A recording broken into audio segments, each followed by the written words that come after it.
When the U.S. government shuts down, America itself goes offline with monuments locking up and travelers being turned away. This is America is Closed, How the Shutdown is Killing U.S. Tourism. Just like that, within hours, the world's most visited nation grinds to silence. The shutdown begins quietly, a late-night announcement, a countdown on cable news.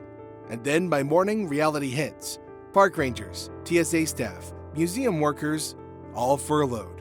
Millions of government employees wake up to find their jobs on pause, their pay uncertain.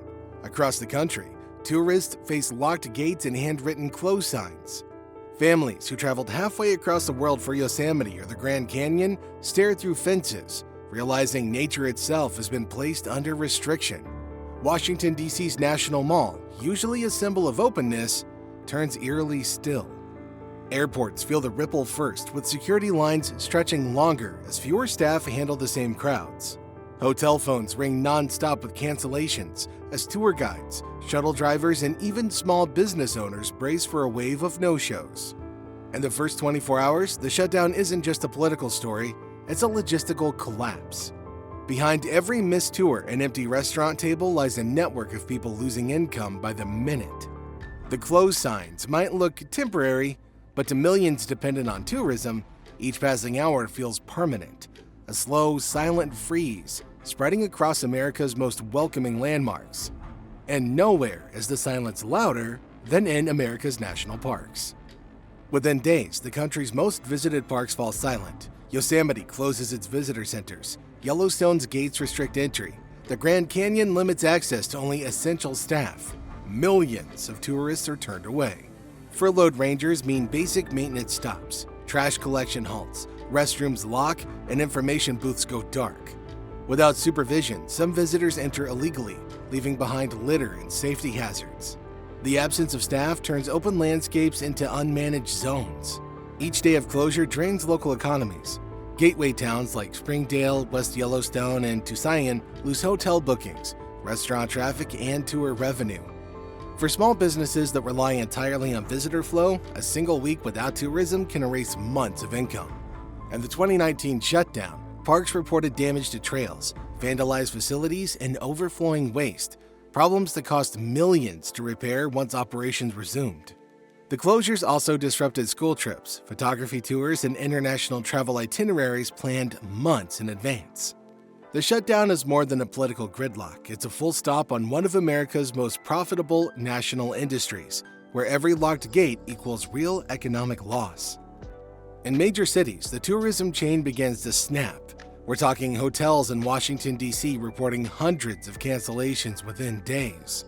Museums closing down, school tours vanishing, and restaurants built around tourist traffic sitting half empty at best.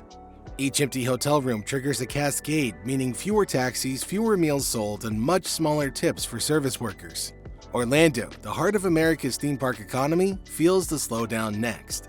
Families planning multi-park vacations cancel after hearing of closed federal attractions and delayed flights.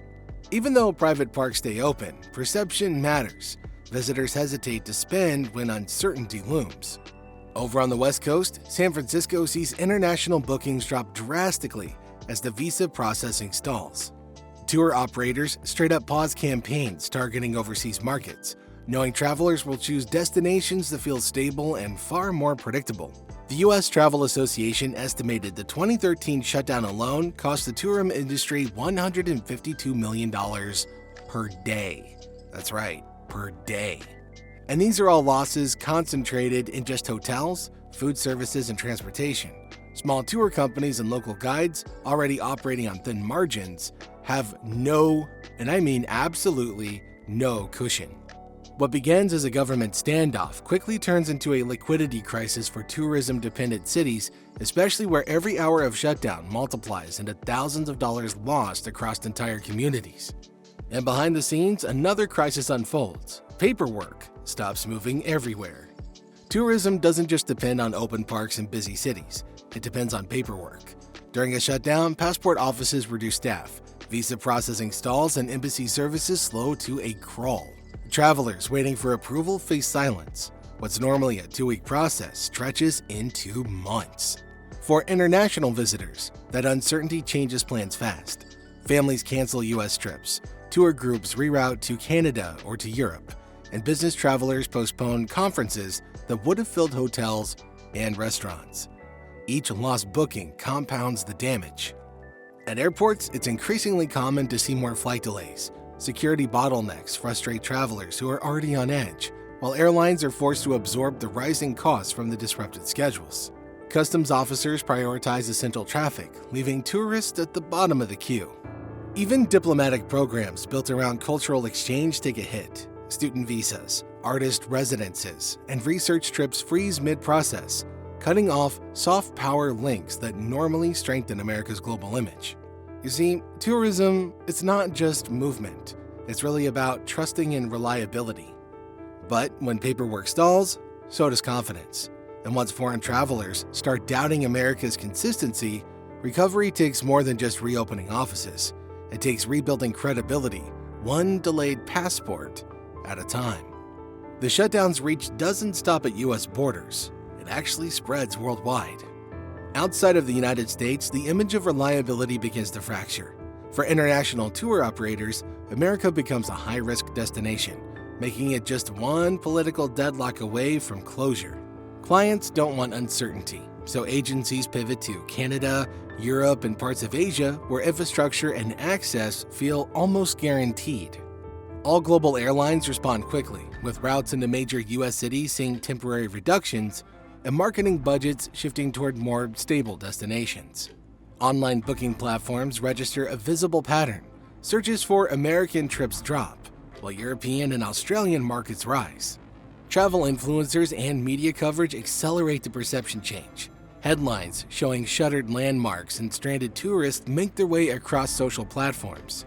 To global audiences, the U.S. appears unpredictable, even chaotic, a costly image problem for a country that once branded itself as open and welcoming. International partnerships also feel the strain.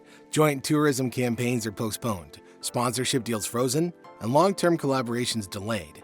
For the global travel industry, consistency is currency, and America's value just took a massive hit.